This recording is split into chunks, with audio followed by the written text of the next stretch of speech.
என்னடா அது இப்படி நனைஞ்சிருக்க? அது வந்து தண்ணி. அதுதான் எப்படின்னு கேக்குறேன். அதுப்பா அது அது வெளியில மழை இல்லனா?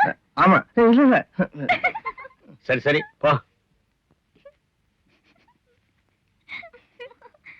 அண்ணா ஃபர்ஸ்ட் கிளாஸா வழியறீங்க.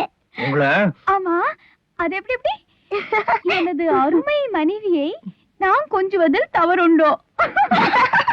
அம்மா காஃபி. நீ இன்னுமா குளிக்கல? உங்க அப்பா பாத்தாருனா இந்த வீடு 2 ஆயிடும். பார்த்தா தானே, அதான் நான் அவர் கண்ணில் படாம டிம்கி கொடுத்துட்டு இருக்கேனே.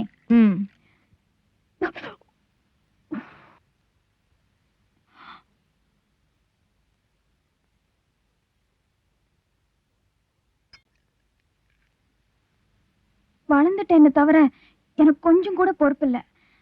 வாய் முழுக்க போய் உடம்பெல்லாம் சோம்பேறித்தனம். யாராவது என்ன எதுன்னு கேட்டா எதிர்த்து வேற பேசுறேன். என்னை பார்த்து என் தங்கிங்க வேற கெட்டு போறாங்க.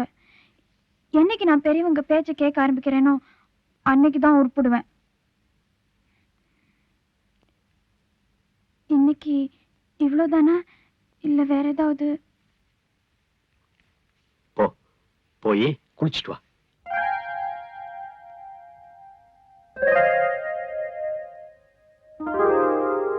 இன்னைக்கு என்னாச்சு இவருக்கு? என்னம்மா குவைட்டா வர? நீங்க எப்ப விஷயத்துக்கு வர போறீங்கன்னு காத்துட்டு இருக்கேன். ஏதோ சொல்லணும்னு தானே நீங்க என்ன காலேஜ்ல டிராப் பண்றீங்க? அது எப்படி உனக்கு தெரியும்? நானும் காலையில இருந்து பாத்துட்டு இருக்கேன். எல்லாரும் ரொம்ப உபசரணை எல்லாம் பண்றீங்க. ஒருத்தரும் என் கூட சண்டை போடல, திட்டல. ஏதாவது விஷயம் இருக்கணும். என்ன விஷயம்? இன்னைக்கு சாயங்காலம் 5 மணிக்கு உன்னை பொண்ணு பார்க்க வராங்க. பையன் பேரு சந்திரகுமார். MBA படிச்சிருக்காரு. டெல்லியில பர்சனல் மேனேஜரா வேலை செய்யறாரு.